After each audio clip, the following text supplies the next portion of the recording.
ስፖርትስ በሁሴን አብዱልቀዲና በዳዊት ንጉሴ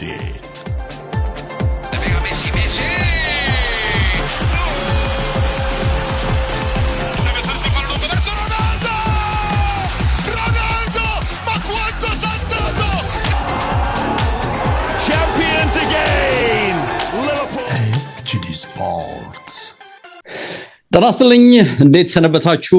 ኤችዲ ስፖርቶች መተናል። በተወዳጁ ብስራት ኤፍኤም 101 ነጥባን እንዲሁ በዩቲዩብ ላይ የምትከታተሉ ዝግጅታችን ነው። 45 ያህል ደቂቃዎችን ከእናንተ ጋር ቆይታ እናደርጋለን። 4 የሚደርሱ ጨዋታዎችን እንዳስሳለን። ዛሬ እንዲሁ ግምት እናስቀምጣለን። ከዛ ውጪ ደግሞ ኤል ክላሲኮን የተመለከተ ነገርን ይኖረናል። በዛሬው ቆይታችን ማድሪድ ቤት በተለይ የሚወሩ ነገሮች በርክተዋል።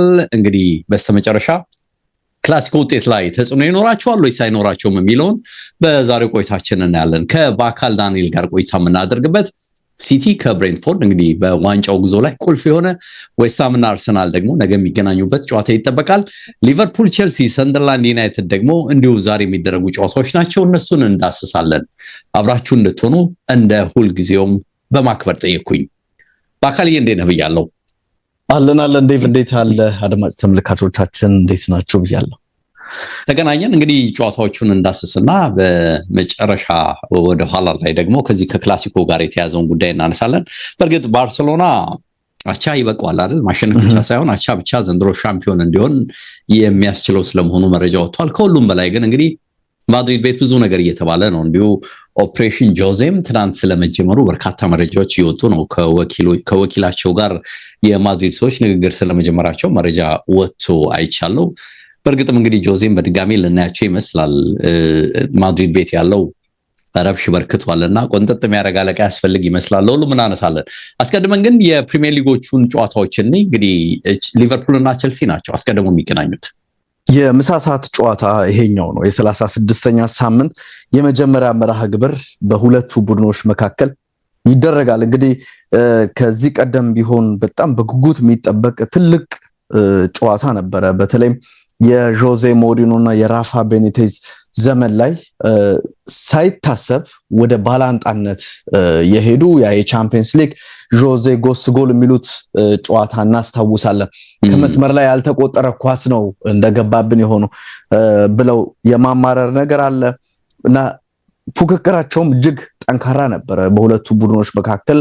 በተለይም የቤኒቴዝ እና የጆዜ ቲም ላይ ይሄ ታክቲካል ጦርነቱ እጅግ ላቅ ያለ ነበረ። ደግሞ እናስታውሳለን እንደውም ከሁለት ቀን ምናምን በፊት ነው አይደል ራሱ ስቴቨን ጄራርድ 2014 ላይ ከ12 ዓመት በፊት ያን ኳስ ተንሸራቶ ወድቆ ዴምባባ ግብ አስቆጥሮ ከዛ ዊሊያን ተጨማሪ ግብ አክሎ እንደዚሁ የሊቨርፑል የዋንጫ ተስፋም 2012 ላይ የተገታው በቼልሲ እንደነበረ እናስታውሳለን። ወይም ወሳኝ የነበረው ጨዋታ እሱኛው እንደነበር እናስታውሳለንና በእንደዚህ አይነት ምክንያቶች ሜዳም ላይ ከሜዳም ውጪ ባሉ ደግሞ የፈርናንዶ ቶሬዝ ዝውውርንም እናስታውሳለን። ያልተጠበቀ በ2011 ጥር ወር ላይ ወደ ቼልሲ የተደረገ ዝውውርን እናስታውሳለን።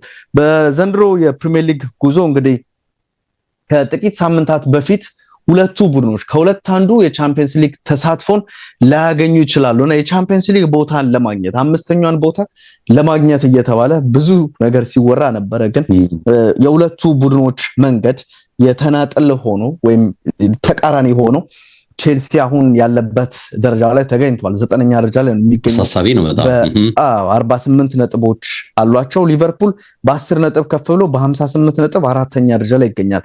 ሊቨርፑል እንግዲህ የቻምፒየንስ ሊግ ቦታውን እጅግ አስተማማኝ ለማድረግ በቃ ይሄንን ጨዋታ በአሸናፊነት ማጠናቀቅ በደንብ በቂው እንደሆነ በእርግጠኝነት መናገር ይቻላል። እንግዲህ 6ኛ ደረጃ ላይ ካለው ቦርንማውዝ ጋር ያላቸውን ልዩነት እንደዚሁ ከፍ ወይም ለማጥበብ በቼልሲ በኩል የሚደረግ ጥረት ይሆናል ተብሎ ይጠበቃል። በ35ኛ ሳምንት በኦልድ ትራፎርድ እንግዲህ ሊቨርፑል ተሸንፏል 3-2 በሆነ ውጤት። ወደ ጨዋታው ተመልሶ ነበረ ሊቨርፑል ግን ደግሞ ተገብቷቸው ነው ወይ ወደ ጨዋታ የተመለሱት? ራሱ የማንቸስተር ዩናይትድ ተጫዋቾች ግብ ጠባቂውን ሌመንስን ጨምሮ ሌሎች ተጫዋቾች በሰሯቸው ስህተቶች ነበረ ሊቨርፑል ወደ ጨዋታው አማድ ዲያሎን ጨምሮ ማለት ነውና ብልጫ ተወስዶበት ነው ሊቨርፑል በዛ ጨዋታ የተሸነፈው። ደግሞ ከ3 ተከታታይ ድል በኋላ የመጣ ሽንፈት ነበረ ለአሰልጣኝ አርነ ስሎት ቡድን። የቼልሲ እንቅስቃሴ ከኖቲንግሃም ፎረስት ጋር በስታንፎርድ ብሪጅ ተጫውተው ፍጹም ብልጫ ተወስዶባቸው 3-1 በሆነ ውጤት ተሸንፏል። እንደውም ይሄ 6ኛ ተከታታይ ሽንፈታቸው ሆኗል። ከዛ አስቀድሞ በ5ቱ ግብም ሳያስቆጥሩ ነበር የተሸነፉትና በ6ኛው ግን ምስጋና ለጆአው ፔድሮ አስደናቂ የመቀስ ምት ጎል ይገባና ቡድኑን ያው ከሽንፈት ባይታደገውም ግን ይሄ በመጥፎ እየተጻፈ የነበረው ግብ ሳያስቆጥር የሚለውን ነገር ቢያንስ እዛ ጨዋታ ላይ ያበቃ የሁለት ጎል ዋጋ ያላት ጎል ነች። ነገር ላይ በጣም ቆንጆ ጎል ነበረች። በጣም አስደናቂ ተጫዋቹ ለነገሩ እናነሳዋለን እንዴ ዘንድሮ ቡድኑ ስኬታማ አይሁን እንጂ እሱ ካቆመበት ነው የቀጠለው። እንደውም በጉዳት የተወሰነ ነገር የመቸገር ነገር አሁን ወደ መጨረሻ አካባቢ መጣበት እንጂ አመቱ ሙሉ በወጥ ብቃት በቡድኑ ውስጥ ከተጫወቱ ተጫዋቾች አንደኛው እሱ ነው ማለት ይቻላል።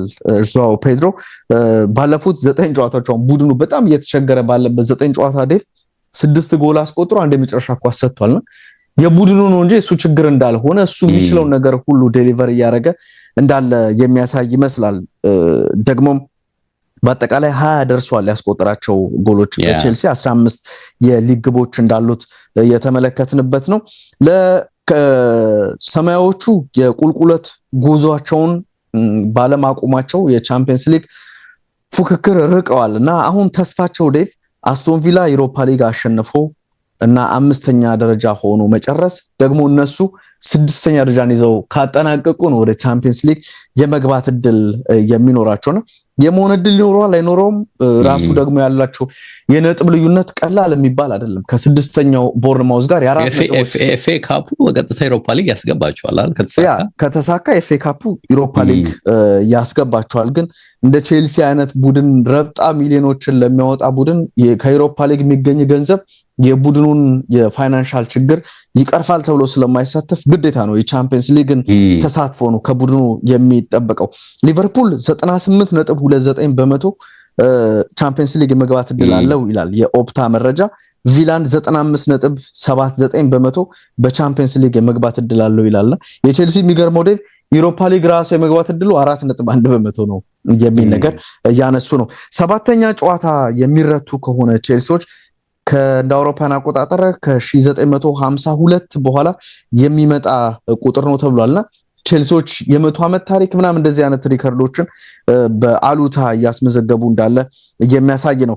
የሊቨርፑል ፈጣን ምላሽ ለመስጠት የሚደረግ ጥረት በእጅጉ ይጠበቃል ከዩናይትዱ ሽንፈት ለመውጣት ማለት ነው። አጠቃላይ ደግሞ ቡድኑ 11 ጨዋታዎችን በአጠቃላይ በፕሪሚየር ሊጉ ተሸንፏል። ይሄም ብሬንዳን ሮጀርስ 2014-15 የውድድር ዓመት 12 ጨዋታዎችን ተሸንፎ ነበርና ከዛ ቁጥር ጋር ላለመስተካከል በቀሪ ጨዋታዎች ቢያንስ አለመሸነፍ ይኖርባቸዋል። በአጠቃላይ በሁሉም መድረክ የአርነ ስሎት ቡድን 18 ጨዋታዎችን ተሸንፏል። ዴቭ 2009-10 የውድድር ዓመት ሊቨርፑል 19 ጨዋታ ተሸንፎ ነበርና ያንንም ቁጥር ላለመጋራት የሚደረግ ጥረት እንደሆነ በእርግጠኝነት ማንሳት ይቻላል። የሊቨርፑል ችግር የመከላከል ችግር አለበት ቡድኑ በአጠቃላይ በውድድር ዓመቱ ይሄ የቼልሲም ችግር እንደሆነ ታያለ።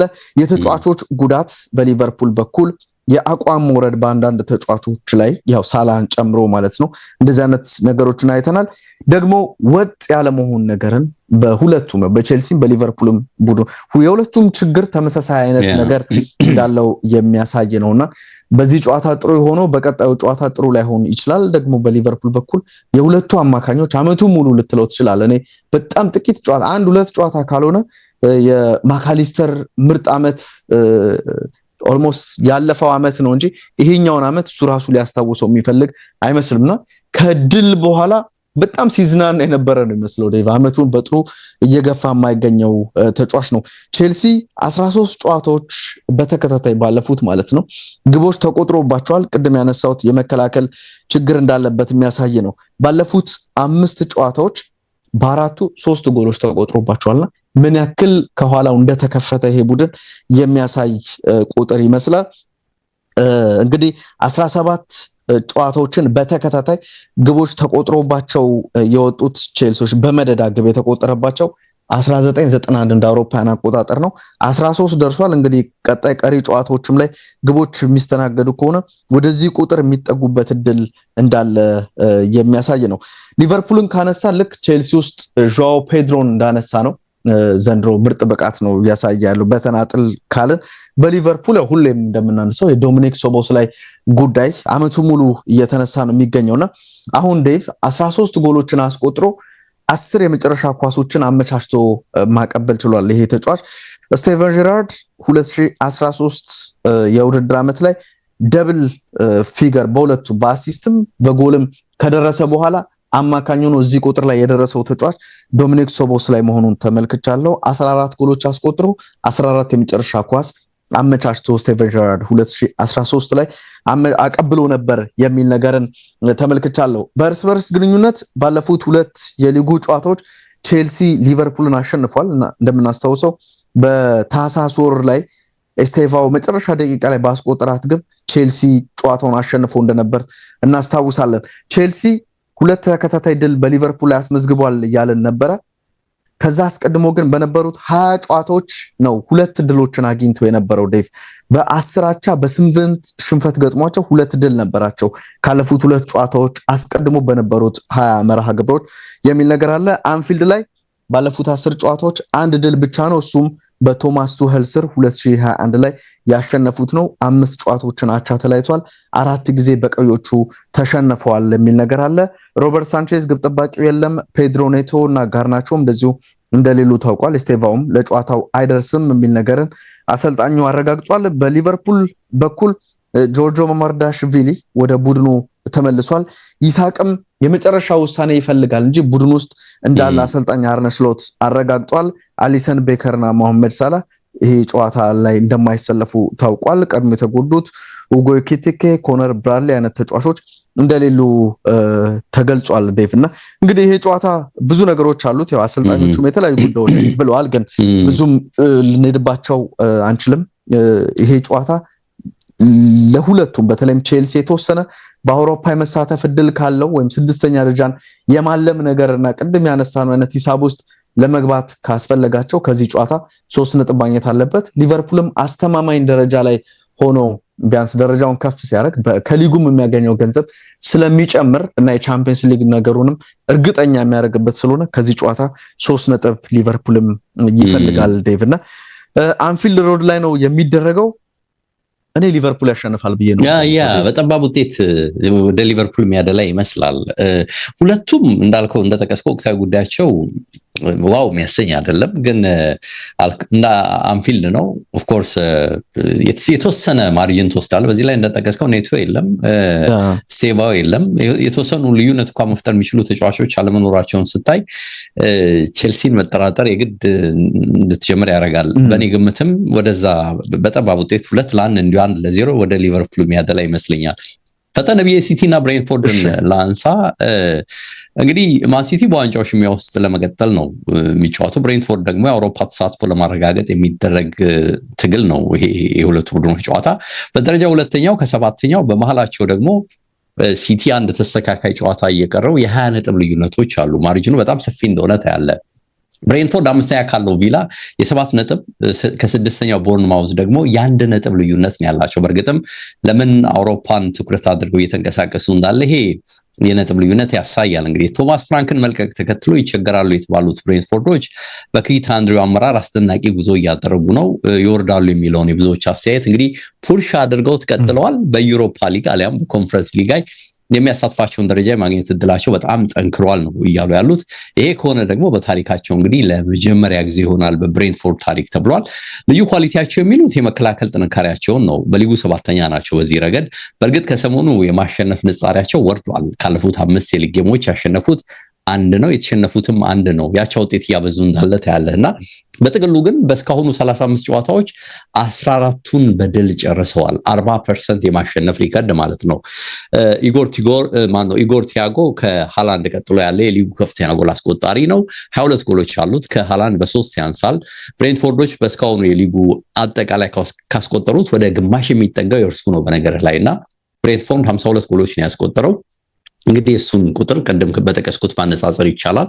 ትልቁ እንግዲህ ብሬንትፎርድ ችግር ብዙ የጎል ዕድሎች ይፈጥራሉ፣ ግን ወደ ጎልነት ደግሞ የመቀየር አቅማቸው ነው። በተለይ ቡድኑ በብሬክ ሲወጣ አስፈሪ እንደሆነ ይታያል፣ ግን በመጨረሻዎቹ 15 ደቂቃዎች ላይ ያለው ኳሊቲ ነው ልዩ ኳሊቲው ይሉታልና በሊጉ ከሊቨርፑል 19 ጎሎች ቀጥሎ በእነርሱ የተቆጠሩት 18 ጎሎች በቀጣይነት ይመጣሉ። ጨዋታው ሊጠናቀቅ 15 ደቂቃ በመቆጠር ማለት ነውና እንግዲህ ይሄ ልዩ ኳሊቲያቸው ነው። ይሄንን ያሳዩናል አያሳዩንም እናያለን።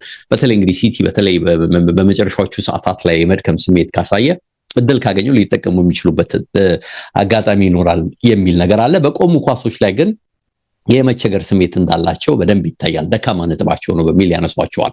ሲቲዎች በአንጻሩ እንግዲህ በኤቨርተን በጣሉት ነጥብ በጣም ተቆጭቷል። የሚቆጩም ነው የሚሆነው። ለነገሩ የዶኩ አስደናቂ መሆን እንጂ ሙሉ 3 ነጥብም ሊያጡ ተቃርበው እንደነበር አይተናል። በኤቨርተን ያገኙት 1 ነጥብ ይረዳቸው እንደሆነ የሚታየው እንግዲህ የዛሬውን ጨዋታ በድል መጨረስ፣ ከዛ በኋላ ደግሞ በነገው የአርሰናል ጨዋታ ደግሞ የተለየ ነገር የሚፈጠር ከሆነ በመጠበቅ ነው የሚሆነው።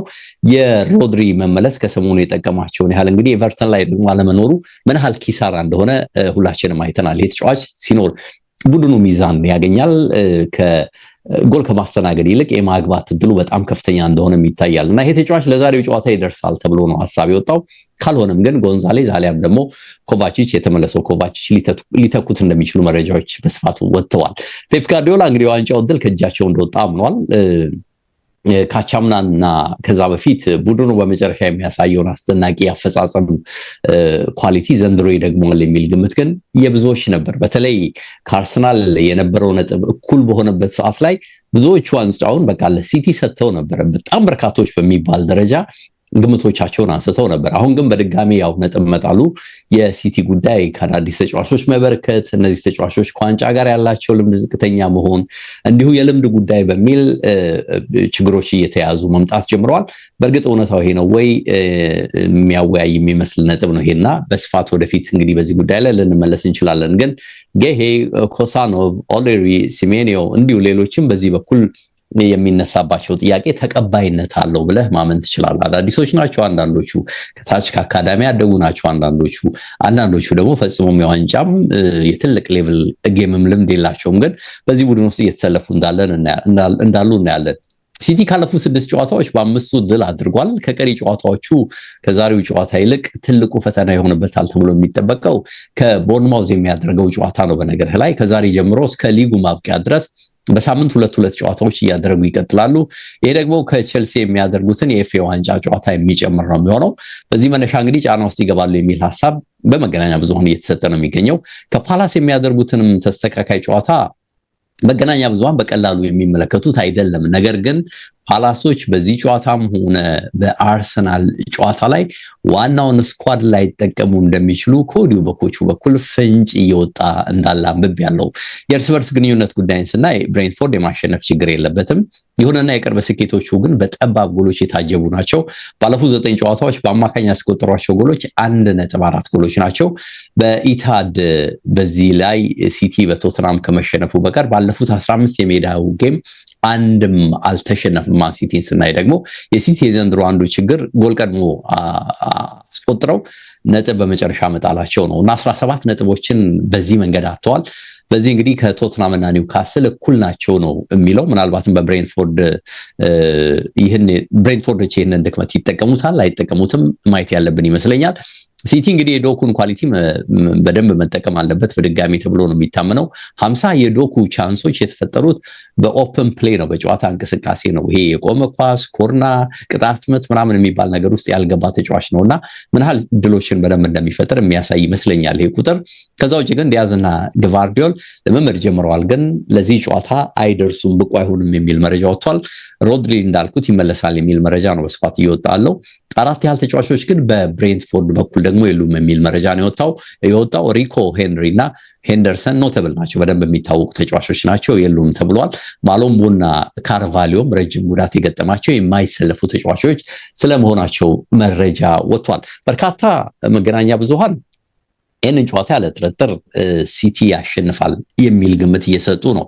በዛው ልክ ደግሞ የብሬንትፎርድን ብቃት ሲያነሱ የማይገመትም ነገር ሊፈጥር ይችላል በሚል ሀሳብ ሲሰነዝሩ እያስተዋልኩ ነው የምገኘው። በአካል ግን ባይበዛም የጎል መጠኑ ሲቲ ይህንን ጨዋታ የማሸነፍ የነጥብ ልዩነቱንም ወደ 2 የማጥበብ እድል አለው እንግዲህ የሚል ግምት አለኝ በግሌ ከአርሰናል የነገው ጨዋታ በፊትና ለሲቲ ነው የማሸነፍ እድልን የምሰጠው በአካል።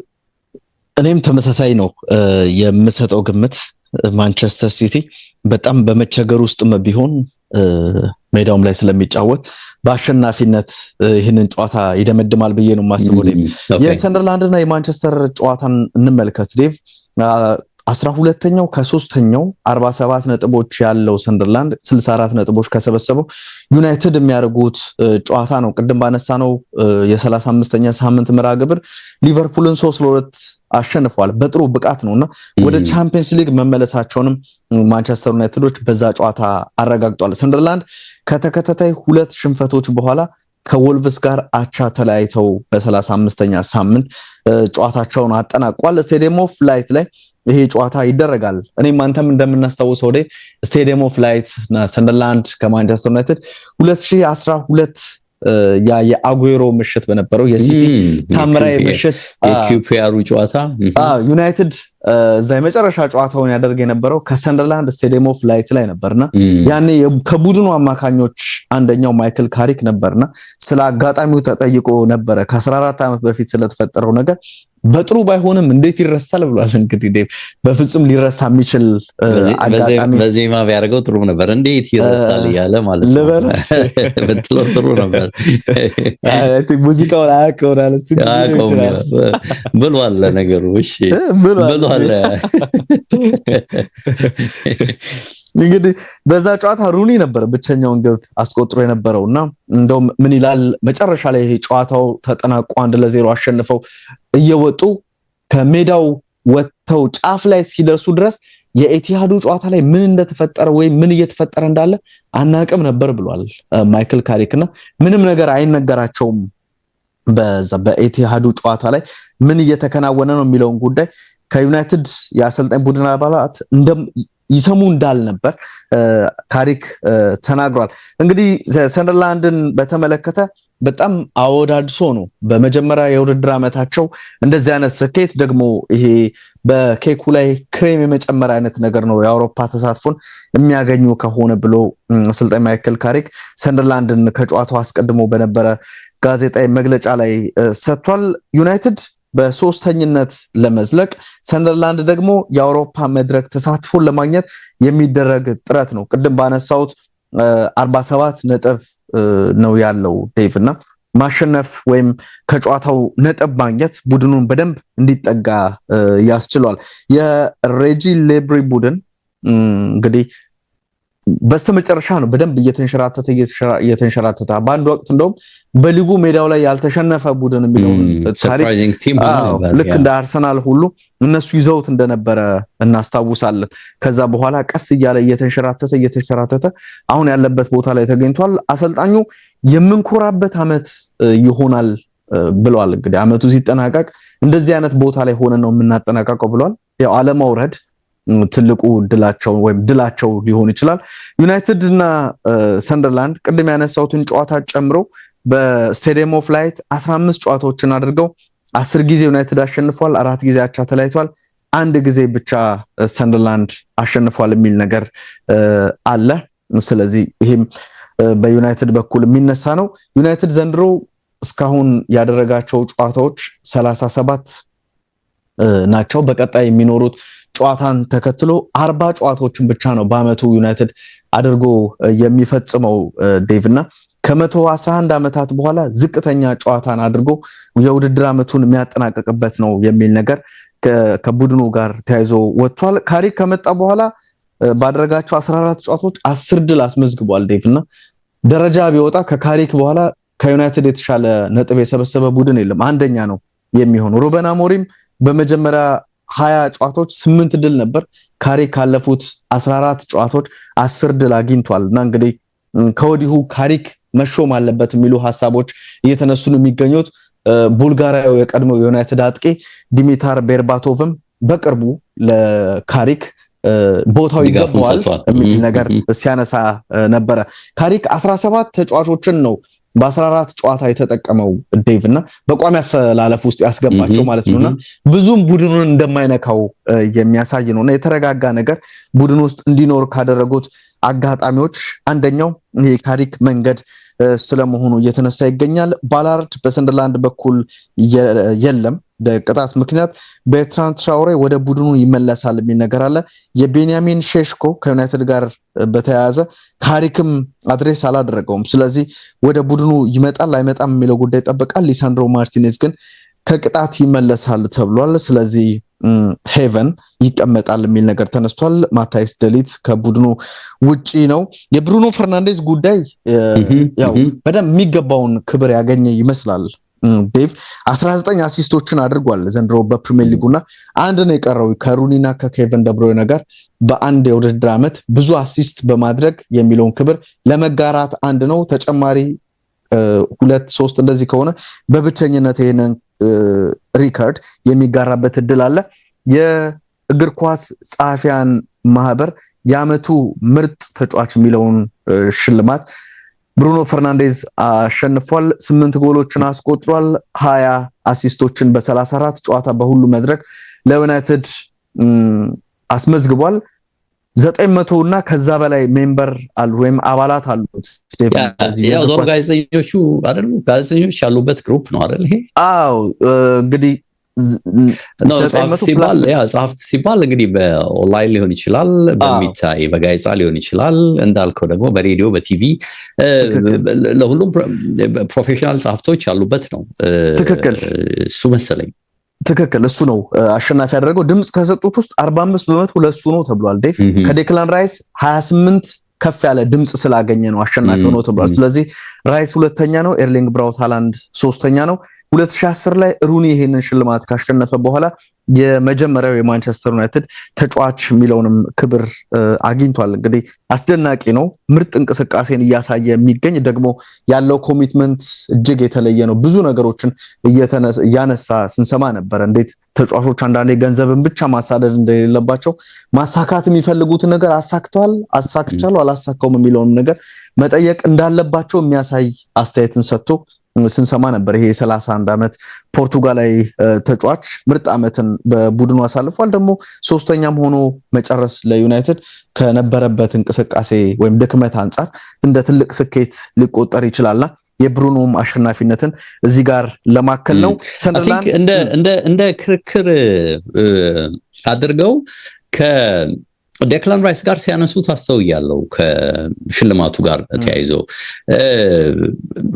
ማንም እንደሚረዳው የዋንጫ ጉዳይ ምናምን እዚህ እንደማይገባ ከግምት ውስጥ መግባት ያለበት ይመስለኛል። በተለይ አድማጮችም እንዲሁ በአርሰናል ዙሪያም ያሉ ደጋፊዎች እንዴት ዴክላን ራይስ ሊሉ ይችላሉና የሚመስለው እንደምታየው ዋንጫው ገና እኮ አልተጠናቀቀም። ወደ አርሰናል አጋደለ እንጂ አርሰናል ዋንጫውን ይወስዳልም በሚል ለምን ለከል ያልሰጡም ብለህም ልትከራከር የምትችልበት ሂደት የለም። የሚያዩት የሚመስለኝ እንዳልከው በኳሱ ላይ የምትጨምረውን ቅመም ነው የሚመስለው እዚህ ላይ እና ኮንሲስተንትሊ በተለይ በአሲስትም በጎልም ቲም በመምራት ምናምን ያለውን ነገር በደንብ የሚያዩ ይመስላል እዚህ ውስጥ ዝም ብለህ ከግምት ስታስገባ እና በዚህ ረገድ አዎ ዴክላን ራይስ ኮንሲስተንት ነው። የራሱ ኳሊቲዎች አሉት። ቡድንም በመምራት የተለየ ነገር እንዳለው ታያለህ። ግን ሁለቱን ዝም ብለህ በንጽጽር ስታመጣቸው ደግሞ የፈርናንዴዝ በጣም የሚጎላ ይመስላል አይደል? ዝም ብለህ በግልህም ስታየው የሆነ ሞር ኢንተርቴን ያደርግሃል። ሞር አሜዚንግ የሆኑ ፓሶች ሲያቀርብ ታያለህ፣ ለጎል የሚሆኑ ራሱም እንዲሁ የሚፈጥራቸው ጎሎች ራሳቸውን የቻሉ ነገሮች ናቸው፣ ቅመሞች ናቸው። እዚህ ላይ ስትመጣ በተለይ ደግሞ ለእግር ኳስ ተመልካችም ለእግር ኳስ ጸሐፍትም ቢሆን ሞር ትኩረት የምታደርግበት እነዚህን ግባቶች ነው የሚሆነው አይደል? መስጠትን፣ ጎልን፣ ቡድን መምራትን ምናምን አብዛኛው ላይ ለዴክላን ራይስ የምትሰጣቸው ነገሮች እንዳሉም ቢሆን ኮንሲስተንትሊም ለሱ የምትሰጠው በጎ ነገር ቢኖርም በዚህኛው ረገድ ይሄ የምናነሳቸው ቤዚክ መስፈርት የምንላቸው ይሄ ዋንጫ ምናምን የምንለው ነው ለጎን ብለህ በእነዚህ መለኪያዎች የብሩኖ አስተዋጽኦ ትንሽ ከፍ እንደሚል ግምት ውስጥ አለ ይመስለኛል። ግን ዴቭ እንደው እኔ የማስበው ሽልማቱ ለምንድነው ውድድሩ ካለቀ በኋላ ምክንያቱም ለምን መሰለ አሁን ዴክላን ራይስ በሚቀጥሉ 3 ጨዋታዎች ቡድኑን ተሸክሞት ቢወጣ ሻምፒዮን ቢያደርገው የራይስ ተጽዕኖ ትልቅ ነውና እስካሁን ያለው ተጽዕኖ አለ አሁን የጻፍቶቹን ጉዳይ ስትመለከት ዴቭ እነሱ እንኳን አልመረጡትም ይባውን ራይስ ፕሪሚየር ሊጉን አርሰናል ቢያሳካ ቻምፒየንስ ሊግ ቢደግም ባለንዶር ተስፋ አለው ነው የሚባለው በዛው የውድድር ፕሪሚየር ሊግ ውስጥ ያሉት ራሱ እንደዚህ አይነት ሽልማት ሳይሰጡት እንዴት ባለንዶር የሚለው ነገር ባለንዶሩ ላይ ራሱ ተጽዕኖ የሚያደርግበት ይመስለኛል እዛው እንግሊዝ ውስጥ ያለው ነገር እንኳን ሳያምኑበት የሚለው ነገር አለ ግን ውድድሩ አልቆ ቢሆን ሽልማቱ ጥሩ ይመስለኛል እንዳነሰው የግል ነገሮችም ቢሆኑት ግን ሁሌም ሽልማት ላይ ውዝግብ ያለ ይመስላል ያ ግን ያተኩሩበት መንገድ ሌላ ነው ይመስል እንዳልከው አሁን ይሄ ዋንጫ ምናምን ቢሆን ውድድሩ እስኪያልቅ መጠበቅ ያለበት ይመስለኛል ሞርሱም እንደማይመስል ታያለህና ቶፕ ስታረግ እንግዲህ መስፈርቱ የትኛው ነው የሚለውን በትነህ እንዲለይተህ ካላቀረብከው በቀር በግል ስሜት የመዳኘት ነገር ይመስላል እንዳልከውና ከባለንዶር ተቃራኒ ነው አይደል ባለንዶር የቡድን ስኬት ፐርሰናሊቲ ምናምን ይያሉ የግል ስኬት ይላሉ የተወሰነ የሚዲያው ሴንቲሜንትም በተለይ ፈርጊ የፈጠሩት ተጽዕኖ መኖሩ ግድ ነው ታያለህና ጻፍትም ቢሆኑ ወደዛ ቢያደርጉ ላይ ገርምህ ይችላል ቀላል ዘመን ዶሚኔሽን አይደለም የዩናይትድ ዶሚኔሽን ኦፍ ኮርስ አሁን ያለ የለም ኦፍ ኮርስ የለም ግን ተጽዕኖም ቀላል ላይሆን እንደሚችል ግምት ተወስዳለህ የልጁ ተሰጦ የልጁ ኳሊቲ እንዳለም ቢሆንና ማንንም የሚያው ነው በነገር ላይ ብሩኖ ፈርናንዴዝ ተጽዕኖ ትክክል ዴቭ እንግዲህ ይሄ ጨዋታ ግምት እናስቀምጥና ዴቭ ካለ ሰዓት አንፃር እንለፍ ወደ ዩናይትድ ነው የሚሄደው ነው እኔም ዩናይትድ ያሸንፋል ብዬ ነው የማስበው ምክንያቱም ሰንደርላንድ ይሄ የመዳከም አይነት ነገር በሊጉ በስተመጨረሻ እንደዚህ አይነት ነገሮችን እየተመለከትንበት ነውና ዩናይትድ 1-0 2-1 አይነት ውጤት የሚያስመዘግብ ይመስለኛል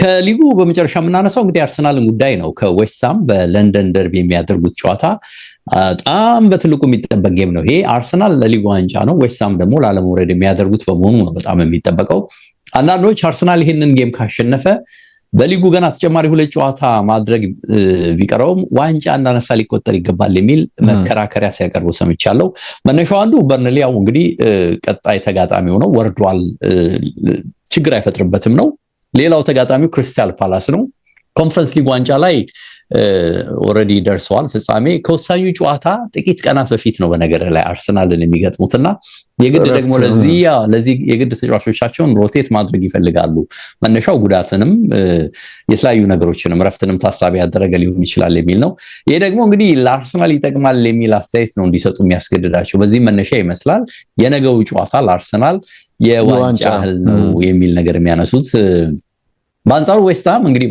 አስቸጋሪ ቢሆንም በዚህ ሰዓት 1.3 ነጥቦች መውሰድ ከቻለ ከአርሰናል ባለመውረድ ጉዞ ላይ ትልቅ ተጽዕኖ የሚኖረው ነጥብ ነው በዚህም በኩል ስታየውና በእርግጥ የሚፋለመው ከቶተናም ጋር ነው ላለመውረድ ሁለቱ ናቸው የተያዙት ቶተናም ደግሞ ባለፉት 2 ጌሞች ላይ መሻሻል አሳይቷል ነገር ግን እነርሱ ስለተሻሻሉ ዌስትሃም ጥረቱን ያቆማል የሚል ሐሳብ ግን የለም ያለምንም ጥርጥር እንዲያውም ከራሳቸው ጨዋታ በተጨማሪ ሰኞ ሊድስ ቶተናም ላይ የሆነ ነገር እንዲፈጥርላቸው ይጠብቃሉ የሚል መረጃ ወጥቷል ዌስትሃሞችን በተመለከተ በእርግጥ በዛሬው ጨዋታ ሁሉንም ነገር ይሞክራሉ ተብሎ ነው የሚጠበቀው ደጋፊያቸው ከመቼውም በላይ ዝግጁ ስለመሆኑ ነው የተነገረው በጣም የተለየ ዝግጅት አድርገው ወደዚህ ጌም ይመጣሉ ተብሏል ተጫዋቾቹም ቢሆኑ ከኋላ እንግዲህ በቀድሞ የአርሰናል ተጫዋች ማቭራፓኖስ ይሄ ታወቀ ተከላካይ ነው አማካይ ላይ ደግሞ ጨዋታ ለመቆጣጠር በሚሞክረው ፈርናንዴዝ እንዲሁ በካውንተር ደግሞ የቦንንና ካስቴላኖስን የቀደመው በጎ ነገሮችን ተስፋ አድርገው ይገባሉ የሚል መረጃ ነው እየወጣ ያለው በዌስትሃም በኩል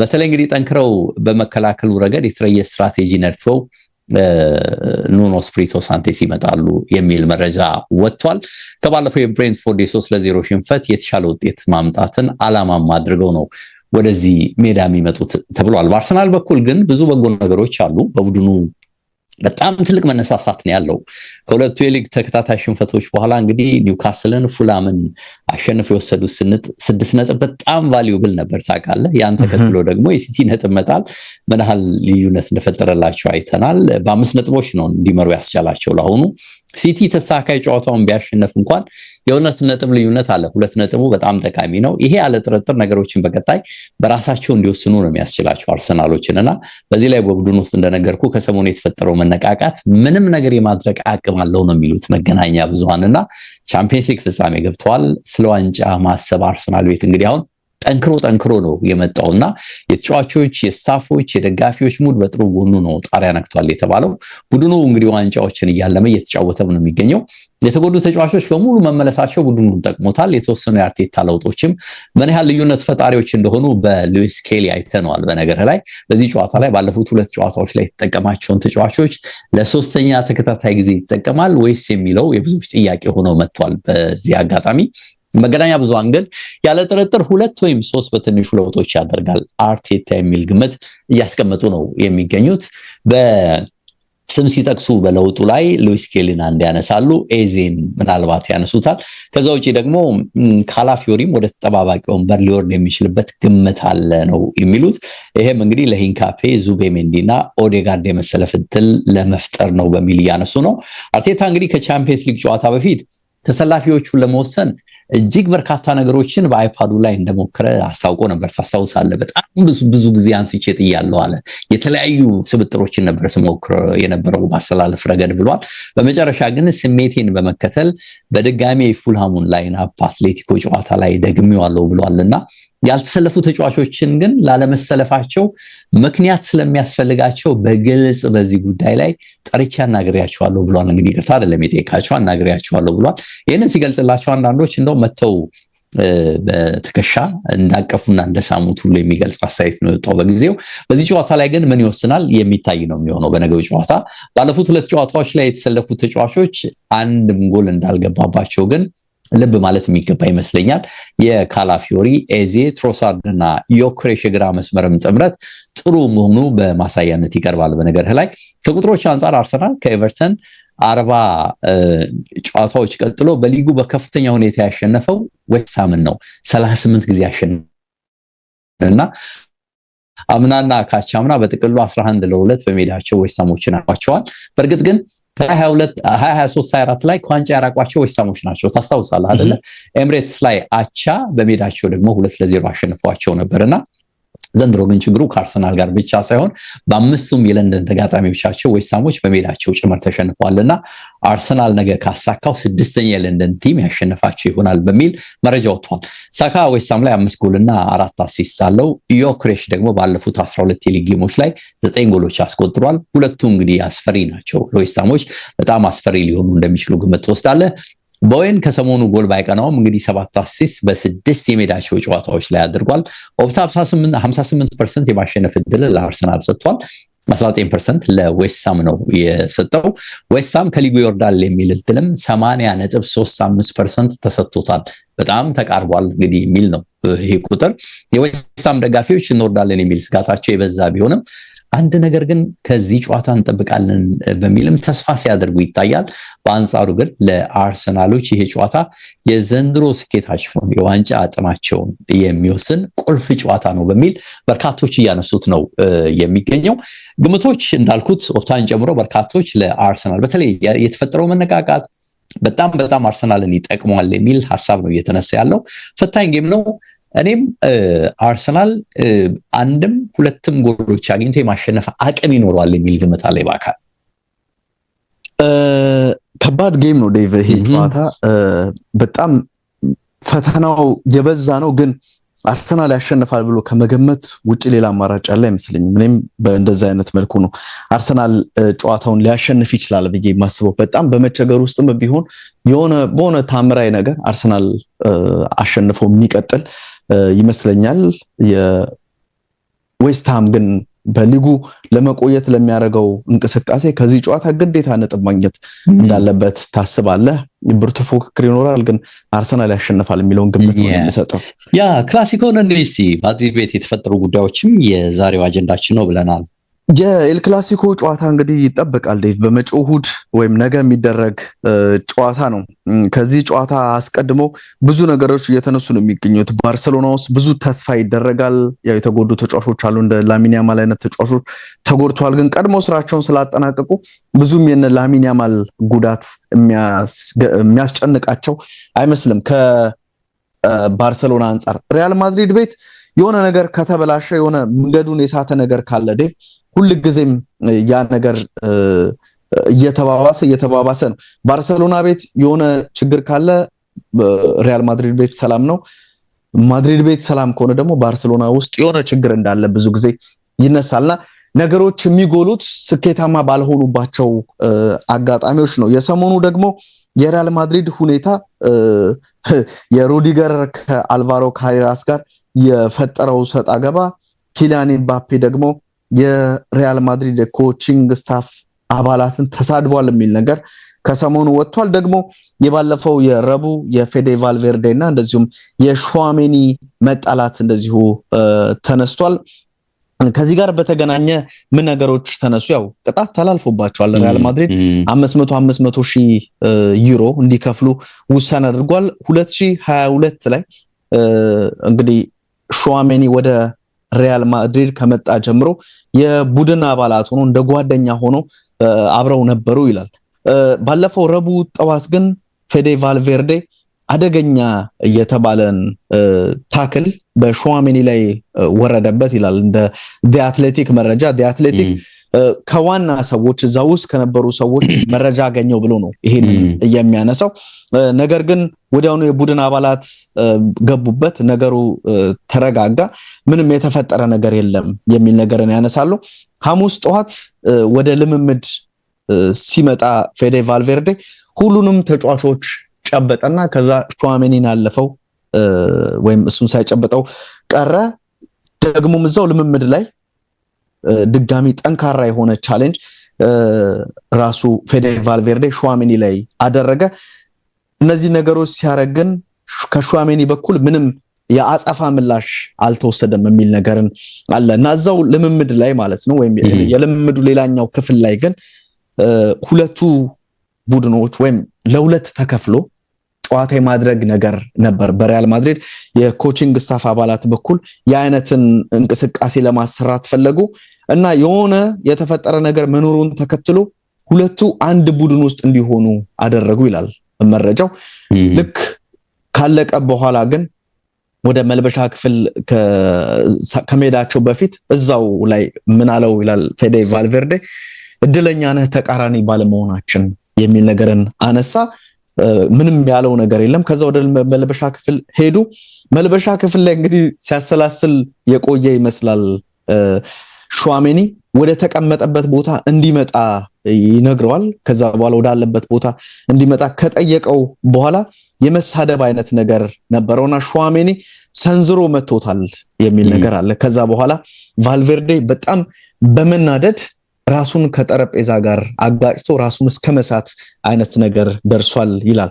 በዚህ ድርጊት በፌዴ ቫልቬርዴ ድርጊት ሁሉም ተደናግጧል፣ ራሱ ሹዋሜኒን ጨምሮ ይላል መረጃው። ከዛም ወደ ሆስፒታል ተወሰደ፣ ከዶክተሮች ጋር የሚሰሩ ነገሮች ተሰሩ፣ ወደ ቤቱ እንዲመለስ ሆነና የተፈጠረው ነገር ይሄ ነው። ያው ራሱ ነው ከተመታ በኋላ ራሱ ነው ራሱን ከጠረጴዛ ጋር ያጋጨው የሚል ነገር አለና በማግስቱ ሆሴ አንሄል ሳንቼዝ የቡድኑ ዳይሬክተር በጣም በብስጭት ሆነው ወደ መልበሻ ክፍል መተው ነበርና እንደዚህ አይነት የእርስ በርስ ጸብ፣ ይሄ እንደዚህ አይነት ፋይቲንግ ፍጹም ተቀባይነት የሌለውና እርምጃ እንደሚወስድ ቡድኑ ተናግሯል። ለሚዲያውም ደግሞ የተፈጠረው ኢሜጅ በጣም መጥፎ ስለመሆኑ ሰውየው ተናግረው ወጥተዋል የሚል ነገር አለና እንግዲህ ቅጣቱ የመጣው ከዛ ጋር ተያይዞ ነው። ስለዚህ እኮ ፕሮሰሱ ላይ በሙሉ ጥፋተኝነት የምታየው ፌዴ ቫልቬርዴ ላይ ነው አይደለ? ያ ታክሎቹም ተደጋጋሚ ታክሎቹም anyway okay ያ እና የማይቻል ነው ይላል አሁን መረጃው ዴቭ። ሁለቱን ከሰመር በኋላ ወይም በኢትዮጵያ ከክረምት በኋላ በአንድ ቡድን ውስጥ ሁለቱን ለማቆየት የሚቻልበት ጊዜ ላይ አይደለም ሪያል ማድሪዶች ያሉት፣ ከሁለት አንዱ መምረጥ አለባቸው የሚል ነገር እየተነሳ ነው የሚገኘው። እንግዲህ ከ10 እስከ 14 ቀናት ረፍት እንዲያደርግ ፌዴ ቫልቬርዴን ወስኗል ዶክተሮች። ስለዚህ በኤል ክላሲኮ የነገ ጨዋታም ላይ እንደማይሰለፍ ተረጋግጧል። አርቤሏ የቡድኑ አሰልጣኝ እነዚህ ሁሉ ነገሮች ሲፈጠሩ ሌሎች የኮቺንግ ስታፍ አባላት ነገሮችን ይሰራሉ እንጂ እሱ አንድም ነገር ላይ አልተሳተፈም የሚል ነገር አለና ይሄም ነገር መሆኑ የሪያል ማድሪድ ሰዎች ወይም ባለስልጣናት አልወደዱትም ተብሏልና እንግዲህ አንዳንድ መረጃዎችን ስንመለከት ነበረ ከ10 በመቶ ያነሰ ነው ይሄ የቀድሞ የሪያል ማድሪድ የሊቨርፑል ተጫዋች በአሰልጣኝነት ቀጣይ ዓመት የመቆየት እድሉ ብሏልና 90 በመቶ በሌላ አሰልጣኝ ይተካል የሚል ነገር አለ። ኦፕሬሽን ሞሪኖ ተጀምሯል የሚል ነገር ከሪያል ማድሪድ ጋር ተያይዞ እየተነሳ ነው። እንግዲህ ጆዜ እንደዚህ አይነት ያፈነገጠ ነገር ካለ በመቆንጠጥ የሚታወቁ አሰልጣኝ ናቸውና የማድሪድን ምናልባት መልበሻ ክፍል የማረጋጋት አቅም ካላቸው ጆዜ ሞሪኖ የ63 ዓመቱ ፖርቱጋላዊ ወደ ሪያል ማድሪድ የመምጣት ነገር አለ። የማድሪድ ሰዎች ከአሰልጣኝ ጆዜ ሞሪኖ ወኪሎች ጋር ንግግር ማድረግ ጀምረዋል የሚል ነገር እየተነሳ ነው። ከሆርጌ ሜንዴዝ ጋር ንግግሮች እየተደረጉ ነው የሚል ነገር አለ። አንድ የገረመኝ ነገር የሻቪ አሎንሶን አይተው ከሆነ በጣም ዲቴይል ነገሮችን ነው እንደሚያወራላቸው ቀድሞ ይታወቃልና አንዳንድ የሪያል ማድሪድ ተጫዋቾች እሱ በጣም ታክቲካል ነገሮችን እዛ መልበሻ ክፍል ውስጥ ሲያወራ እንደተየው ያቀላፋሉ ቢል ነገር አይቻለው ሙሉ ይዛሉ። በቃ እንደተኛ አክት ያደርጋሉ ምናምን። ይሄ ምን ያክል የተሰበረ በአሰልጣኙና በተጫዋቾቹ መካከል የተሰበረ ነገር እንዳለ ይሄንን የሚጠግን ሰው ወደ ቡድኑ መምጣት አለበት። ራሱ ከ33 ሚሊዮን አልፏል አይደል ኪሊያን ምባፔ ክለባችን ለቆ ይወጣ የሚለው እየተሰባሰበ ያለው ፊርማና ማድሪዶች ምን አይነት ውሳኔ ወስናሉ? እኔ አይመስልም ያው የዲሲፕሊን እርምጃ ምናምን ወስደው ምባፔን አይነት ተጫዋች የሚለቁ አይመስለኝም ካለው ብቃት አንፃር። ግን ሁሉ ጊዜም ክለቦች ከግለሰቦች በላይ ስለሆኑ ደግሞ የሚፈጠር ነገር ካለ ማየት ያለብን ይመስላል። ግን ማድሪድ ቤት እየነፈሰ ያለው ንፋስ በጣም መጥፎ ነውና ብዙ ችግር እንዳለው ከማድሪድ ጋር በተገናኘ እየተነሳ ነው። ባርሴሎናዎች አዲስ ታሪክ ያስመዘግባሉ። ዴቭ ከዚህ ጨዋታ ነጥብ ማግኘት ከቻሉ እንዳነሳው አንድ ነጥብ ካገኙ ሻምፒዮን ሆናሉ፣ ካሸነፉ ሻምፒዮን ሆናሉ። በላሊጋው ታሪክ በኤል ክላሲኮ የላሊጋ አሸናፊነት ተወስኖ አያውቅምና ይሄ ለባርሴሎና በጣም በበጎ የተነሳ ጉዳይ ነውና ጨዋታውን የሚያሸንፉ ከሆነ ባርሴሎናዎች የኤል ክላሲኮን ድል ተከትሎ እዛው እንግዲህ መጨፈር ወይም አቻም የሚወጡ ከሆነ እዛው ጭፈራውን ሊያቀልጡት ይችላሉ የሚል ነገር አለ። ግን ሜዳ ላይ የማድሪድ ተጫዋቾች ህብረትን ማሳየት አለባቸው የሚል ነገር አለና አሁን ዩኒቲ የሚባል ነገር በማድሪድ መልበሻ ክፍል የለም። አርቤሏን የማያወሩት ተጫዋቾች በቁጥር በዚያ ያሉ ናቸው ተብሏል። ከአሰልጣኙ ጋር ቀጥታ ንግግር የላቸው ሙሉ ለሙሉ ንግግር ተጫዋቾች አሉ ያለ ነው። የማድሪድ ቤት ፖለቲካ በጣም ከባድ ነው ማለት ነው። ኤችዲ ብራን እንግዲህ በርከት ያሉ የዋንጫ አቅምን የሚወስኑ ጨዋታዎች እንዳሉ ነው ስናነሳ የቆየ ነው። ግምቶች አስቀምጠናል። እናንተም እስቲ ግምቶቻችሁን አስቀምጡ። ኤችዲ ስፖርቶች ነበረን መልሰን መጣለን እንግዲህ ከጨዋታዎች በኋላ እንደተለመደው በሰኞ ፕሮግራማችን። ለዛሬው አበቃን። መልካም ጊዜ ብያለሁ። ባይ ሰላም ወደ መልካም ጊዜ ላንተ።